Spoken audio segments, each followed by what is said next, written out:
I actually coined called FIRE. It's pronounced the same way, but it's FIOR, and the OR is optional retirement.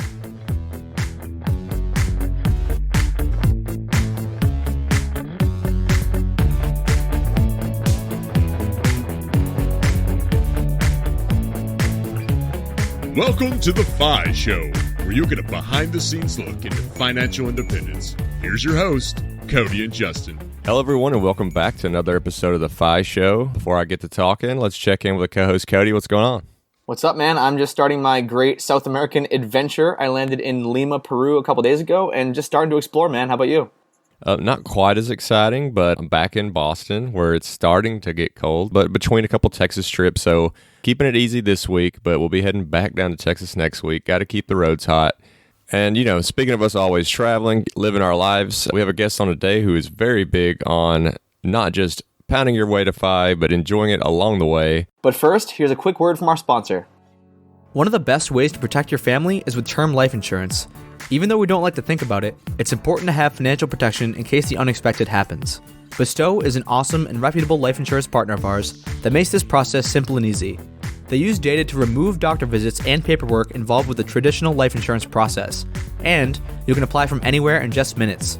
You don't have to jump through a bunch of hoops to determine your eligibility. You'll receive an approval response right away. It literally took me less than 1 minute to get my estimated quote, and you can go do the same. Get your free and convenient quote by visiting thefishow.com/bestow. That's thefishow.com/bestow. BESTOW. Bestow. Life insurance made easy. We have Lisa from Mad Money Monster, so Lisa, take it away.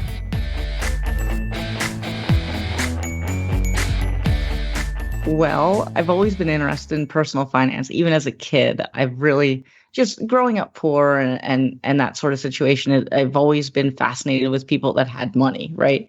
But I would say the first time as an adult that I really thought maybe I need to get pretty serious is probably after I had my daughter. That was probably the first time that I thought I really need to focus on a real future, like retirement is going to hit me at some point. She's going to go to college at some point, all those things. So that's when I really got serious at work. I got serious in a lot of different areas, but then, time goes on and then you adjust and things happen like that. So then eventually, I met my current husband and we were kind of living like college students, right? Like just going out to eat all the time and doing those things and not budgeting. And we were planning a wedding. We were engaged, and then we decided to buy a house. That big, suburban, house that you buy to validate yourself, right? At least that's what I was doing because I always wanted to live in that big house. So just a casual open house ballooned into like a serious search, and before we know it, we're signing with a realtor and we're actually putting in offers on houses that were way out of our comfort zone because we never really sat down and created that budget and said, this is what we have and this is what we want to spend on a home. So we got into this contract for this big house just before our wedding. And it turns out, thankfully, the home inspector found molds, like sheets of black mold hiding in the attic. And we're like, whew, thank goodness. We're pulling the plug on that one. And we did. And then we stepped back and we're like, whoa, okay, so we are not fresh out of college. We are not even in our 30s anymore. Well, I was still in my 30s, but still, we were at the point where, we need to get serious and start acting our age. We need to really reboot everything and just get serious about our finances. And that's when I found the personal finance community online. So just to keep listeners kind of up to speed on where we are, when you say like, oh, we're not just in our 30s, well, maybe you were kind of thing. And when you really met financial independence, what age were you and what year was this? So when I found the online community, this was 2015. I was later 30s. My husband was already 40s. So that's where we were. Yeah, 4 years ago, I guess. And so something I really want to highlight, and you kind of breezed over it before, is you said you grew up poor. And knowing your story, you grew up in like a pretty different situation than a lot of people grow up in. Could you talk about your upbringing a little bit, what that environment was like, and how it shaped your views on money? So, yes, I grew up in a trailer. It was an 8 by 50 trailer. So it was 400 square feet. And it was, let me tell you, the original tiny house.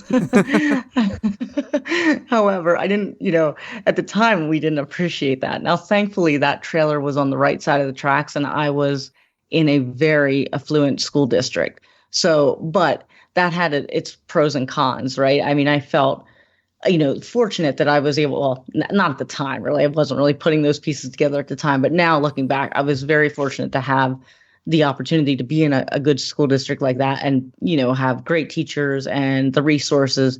But at the time, I felt very intimidated by my peers and their parents because I just didn't live that lifestyle. So I would go visit them at their, big, beautiful suburban house. And that's why I always wanted that. And I would just feel just like a very small person. I don't know how to convey that, but that is the reality of it. So, a little bit of intimidation going on there. And my parents, neither one graduated high school. So my mom, I think, made it to the 9th grade. My dad made it to 7th grade. Now my dad was, I think, 27 years older than my mom. So that's an interesting story. So we all lived, but it was a stable home. It was a loving home. I had 3 siblings. So I had 2 brothers. I have 2 brothers and a sister. So we all lived in that 400 square feet. And we also had a Boston Terrier. So we were a little cramped. But again, it was I don't know, I was very happy upbringing. Now I can remember certain situations where I was riding the bus home from school and there would be, how if you would go home with a friend to spend the night, like on a Friday night, you would ride their bus home. That's happened quite a bit in my school. If a new student, like someone that didn't know where I lived, was riding the bus home, I can remember getting off the bus and just walking up the road, like acting like I didn't actually live in that trailer. So these were all things that made me want to pursue, a better life and have financial backing and, so that's the quick and dirty story. So as someone who also grew up on the poorer side of things, even though this is maybe a little, I don't know, maybe a little counterintuitive to what some of the finance talk is about, I'd be curious what your thoughts on it are. So for us, at least, we didn't have a lot of money. So we kind of focused the money that we did have on, or at least my mom did, on making sure that I had some clothes and things that made me be able to fit in. So whereas in the financial independence space, it's often looked at as you would never spend money on things like clothes because it has no value. But when you're looking at a kid who's trying to fit in with a school and you have no money, it's literally the one thing that you can do. It's like the most actionable thing that you can do to spend a little extra money and make it look like they have the same clothes as everybody else, even though your house can't look the same, your car can't look the same. Like if the clothes can look the same, you kind of fit in as a kid. I was wondering if like you ever had that kind of experience. Oh my gosh, Justin. Yes, you hit the nail on the head with that one. Like my mom ran the finances, in the household. My dad was just kind of there. But yes, she definitely. And my mom grew up poor too. So she knew how it felt to not fit in and not have those nice clothes because she did not. So she always made sure they weren't saving for retirement, but definitely I would have, I'd have the brand name clothes and the brand name sneakers. So yes, I looked the part. I did fit in if you were just looking from the outside. So great at the time, but there was a price to pay for that. So my mom now definitely needs assistance with her living expenses. My dad's since passed on, but yeah, Justin, I definitely know the feeling. Well, glad I'm not the only one, because I was like, not at all. A lot of times in this space, we look at things like clothes and it's like, well, that's superficial. It doesn't matter, and we just write it off. And it's like, well, there are a lot of people that is it's a huge difference maker too. Like they would feel so out of place if they didn't at least have the clothes. Like they'll never have the car, they'll never have the house, they'll never have the toys, but they can maybe they can get up to Hollister. That can be their threshold. Yeah. It doesn't matter as long as you have the money, right? But when you don't have the money, it matters. Yeah. So, Lisa, you mentioned growing up. I'm guessing it was forced frugality at that point when you're growing up, like through high school and stuff. And then we jump way forward in your story. I'm kind of glad you gave us the whole picture right at the beginning so we can kind of dive in on certain like time points. When did that whole mindset kind of shift? Because, I mean, way later in your journey when you're going to buy a house, that frugality seems like it just went out the window. So was there like a point in time where that kind of changed for you? So it's funny you say this because we really didn't live a forced frugality. So we had the money to pay the bills. We had the money to cover the essentials because we lived in that trailer. We had extra to, buy the brand name sneakers. What they weren't doing was saving at all for the future. So they weren't saving. But I didn't feel like my mom wasn't clipping coupons and she wasn't saying, oh, we can't do that because we don't have the money. Now, she should have been likely, but I didn't grow up with that mindset. Obviously, I knew we didn't have the money that my peers had. So yeah, I had kind of a mixed bag growing up when it comes to that. So finding the FIRE community and the FI movement after that house that we nearly purchased, that I call that almost committing financial suicide. But after we pulled the plug on that, that's when I found this movement. Now, but I already had my college education. I already had my master's degree. I had the good career. So we were already established in that. So I had already moved away from that childhood setting. The extreme frugality came in when I found the movement and I found, oh, this is another tool we could use. We don't have to, but let's do it anyway because we probably should have been making other choices along the way, which we have. It's kind of 2 steps forward, 1 step backward. That's how we lived our adult life up until that point. So that's kind of where the extreme frugality came in. And you know what? It's kind of glamorized too. It's glamorized in the community a lot of times. So it's like, sure, we can do that. We can cut out this, we can cut out that, we can stop going out to eat, and we'll be happy as clams. And that's wasn't the case with us.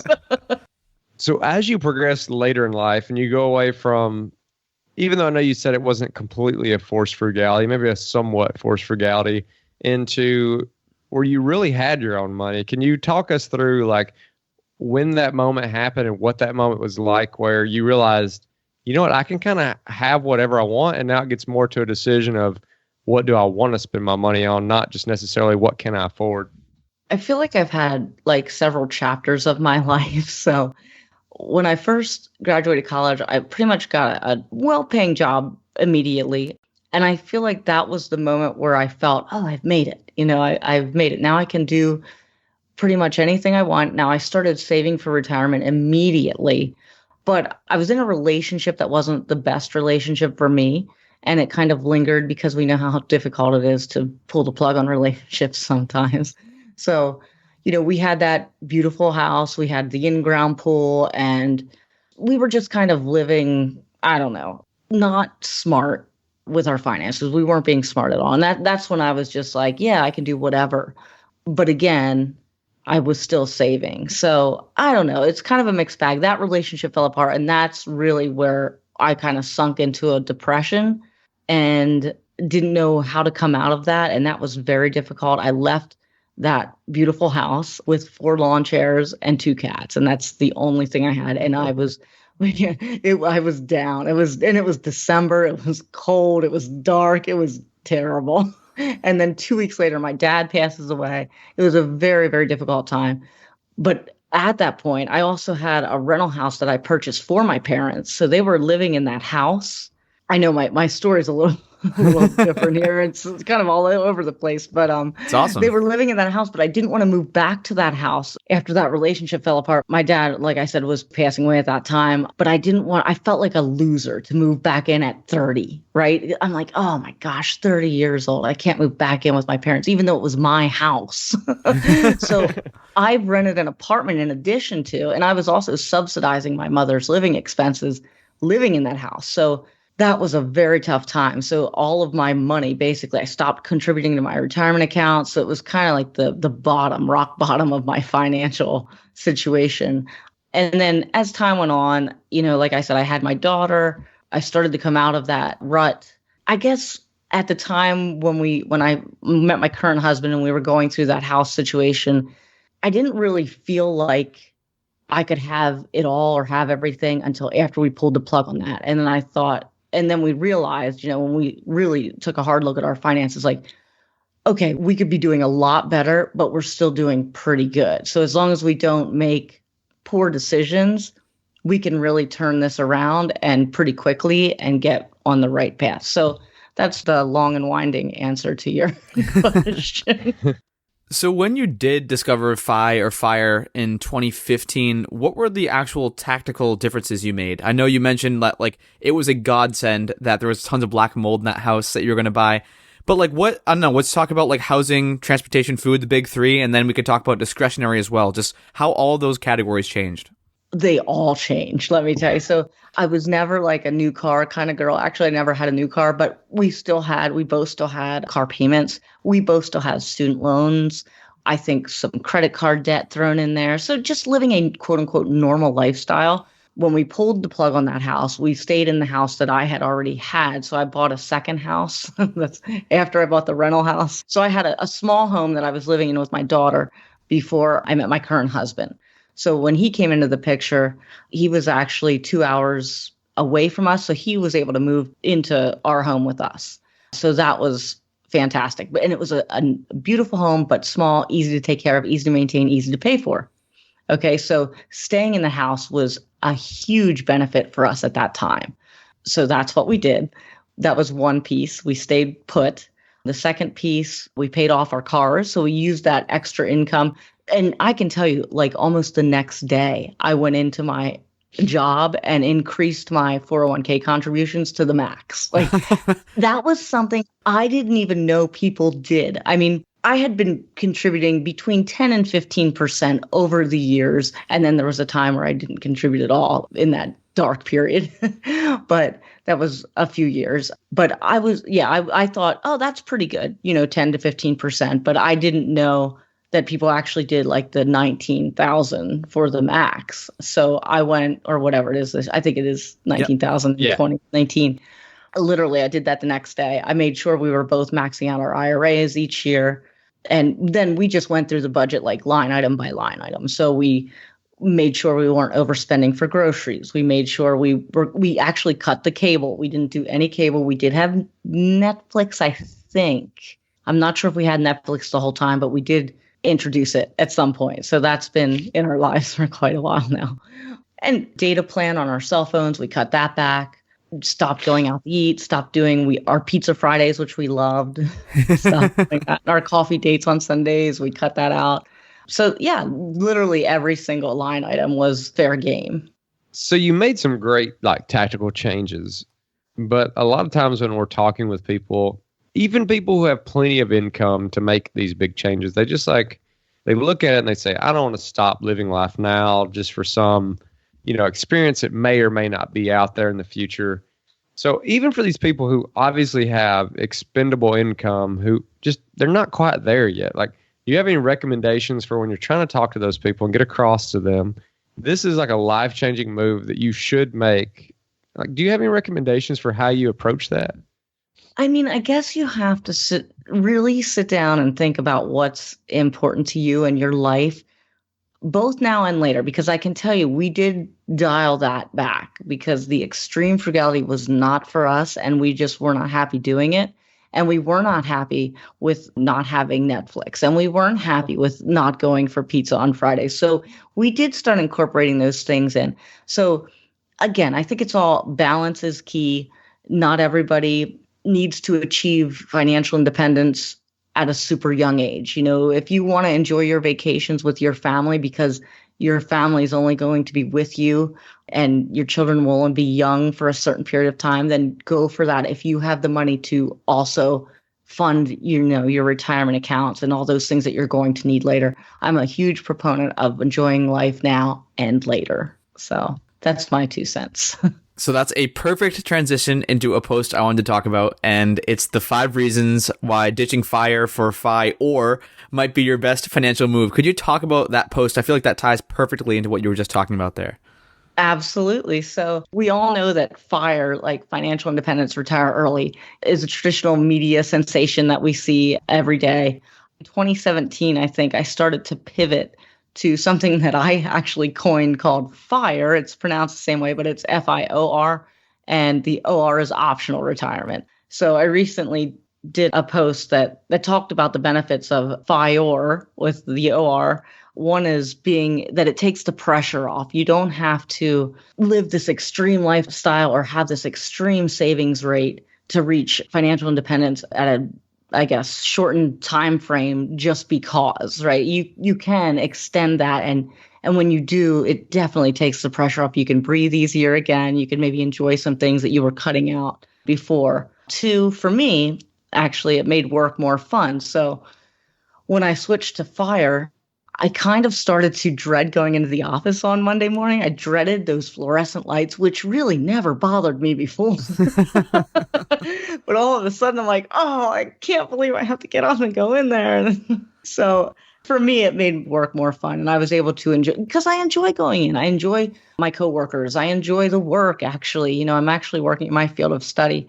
So for me, I definitely was able to enjoy it again. Let's say that, because my employer actually does give me the option to work from home twice a week. And I rarely take it because I like going in. So that's a testament to my situation anyway. Another reason FIRE is great, you're able to scale back or completely eliminate or not even start a side hustle, because side hustles are obviously on the side of another job. And that can be tough. And I am speaking from experience. I started my blog in 2015. I had no idea people made money from their blogs, by the way, back then.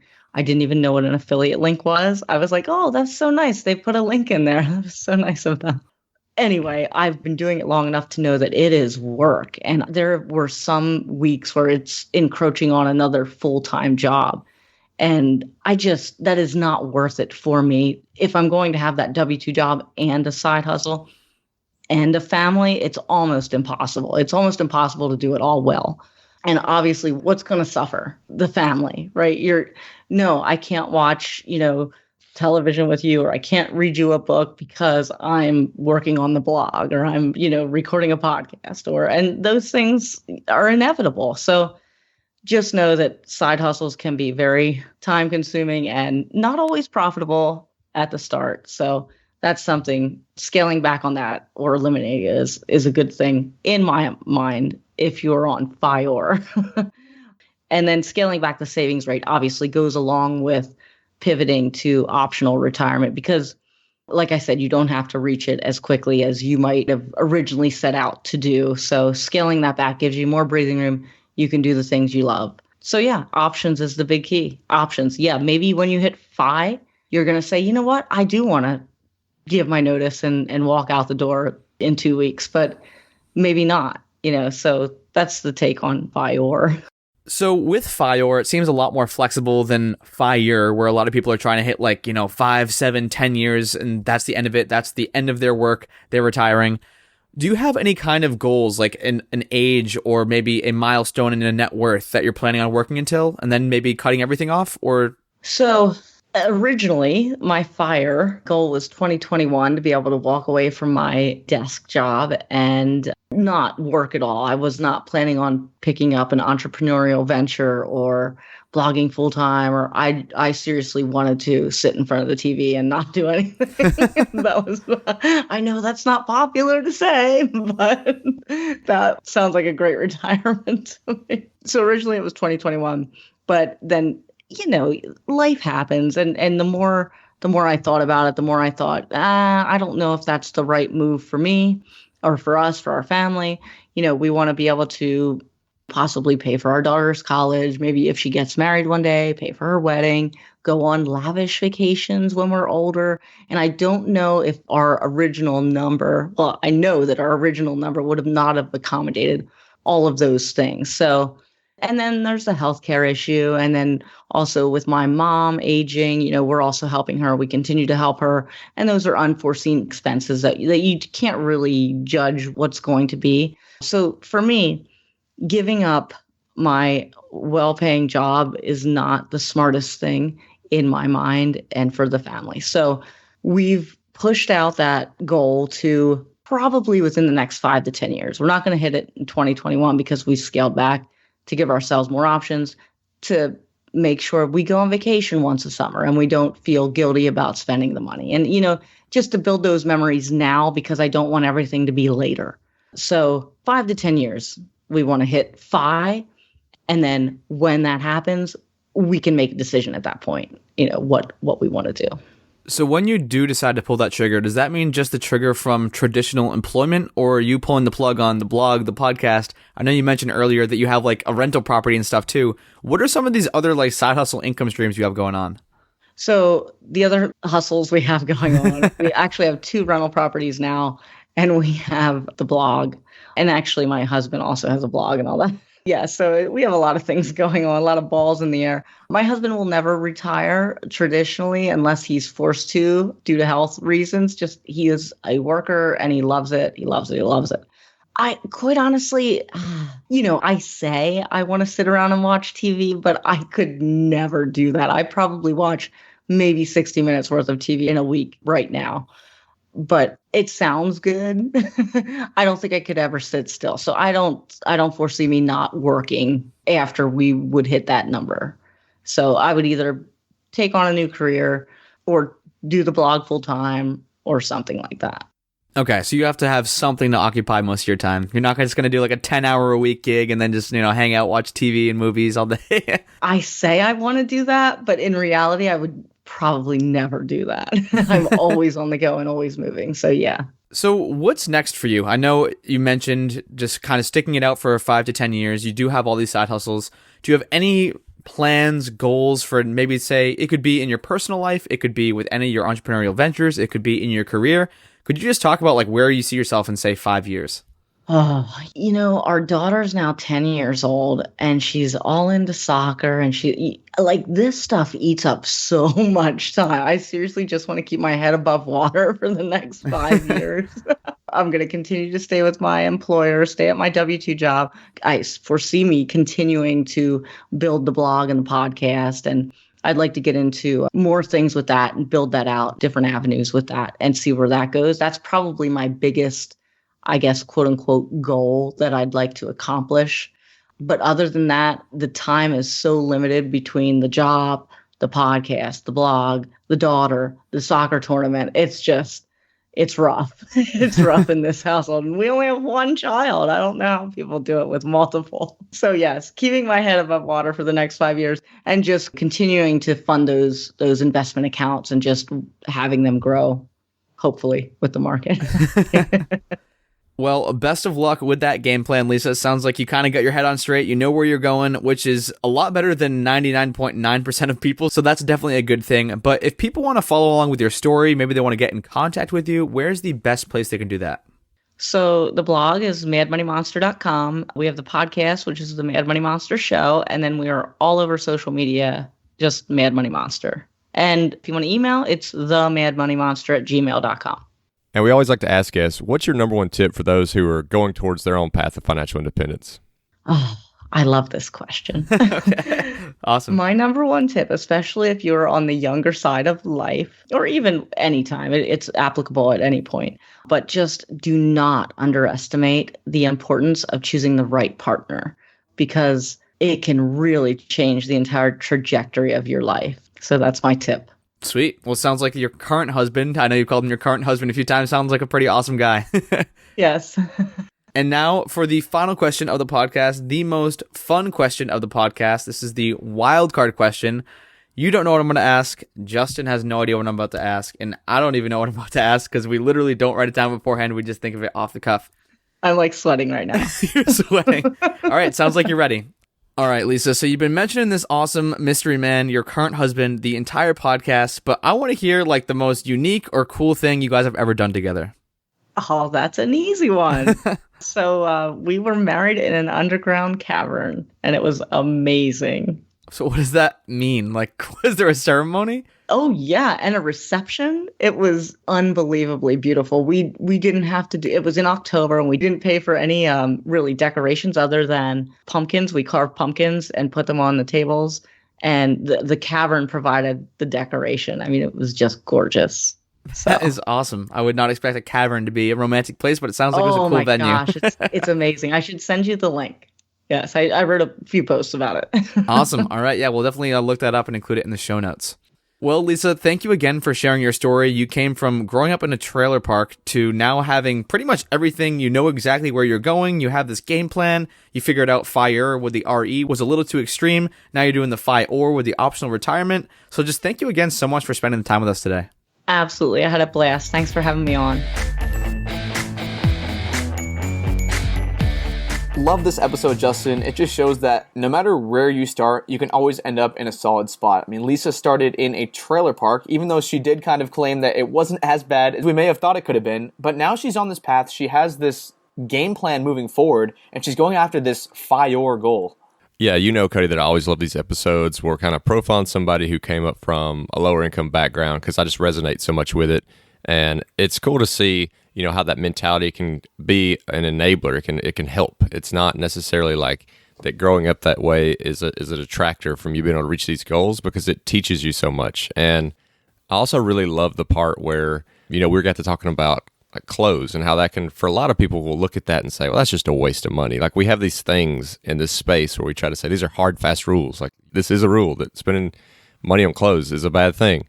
But, you know, we got to talking about how for the kid, that could be the most cost-effective way for them to feel normal in their surroundings when they go to school, to make them feel like they're just on the same playing field as all the other kids. Because you know, you're not going to have the same cars, you're not going to have the same house, but if you have the same clothes, that's what, when you're in front of each other 99% of the time, that's what you see.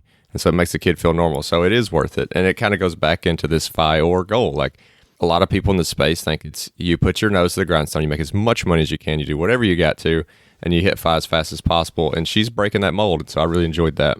And it was really interesting to hear how, like what you're just mentioning now, Justin, when she was a kid, it was the clothes. Like she's not going to have the car, she's not going to have the house. But once she starts actually making that money, it might be the car, it might be the house. And she talks about with her ex-husband, how they're going out and looking for this like McMansion. She always wanted to have that McMansion that all of her friends had that she'd go visit. And so she could finally, quote unquote, afford it, even though now looking back, she says the house they were looking at was so far out of their price range. If she looked back now in 2019 at that purchase back in 2015, I believe, she would just be appalled at even thinking that she could possibly afford that house and that she would spend that much for paycheck toward that house. So fortunately, I don't know if it's fortunately or unfortunately, there was a ton of black mold in the attic, like she had mentioned, and she didn't go through with that purchase. And that purchase, honestly, might have swung the pendulum so far for her looking back now. I mean, I totally agree, Cody. Oh, What was that, Justin? it's that call to action. And this week's call to action is going to be something that some people in this space might cringe a little bit about. But what we're going to say is look at your financial plans and maybe pump the brakes a little bit. Like make sure that you are enjoying your journey. If it means adding on a few more months or maybe a year of working or whatever that means, keeping that mental health strong will make sure that you have a good journey and that when you get to the end of it, you've got people around you and a life around you that you actually want to retire to. Awesome call to action, Justin. And so if you want to get a closer look at anything we talked about in this episode, get a detailed episode summary, you can visit the show notes at thefishow.com/Lisa. And as always, we love to see you guys participating in our Facebook group at thefishow.com/community, where we talk about everything personal finance. It's an all-inclusive group. And those 5-star reviews and ratings have really been helping us out. Every time Justin and I get a new one, we take a screenshot, send it to each other. We're pumped up, we're motivated about it, and it helps us get on great guests like Lisa. Thanks for listening. See you on next week's episode of The Fi Show.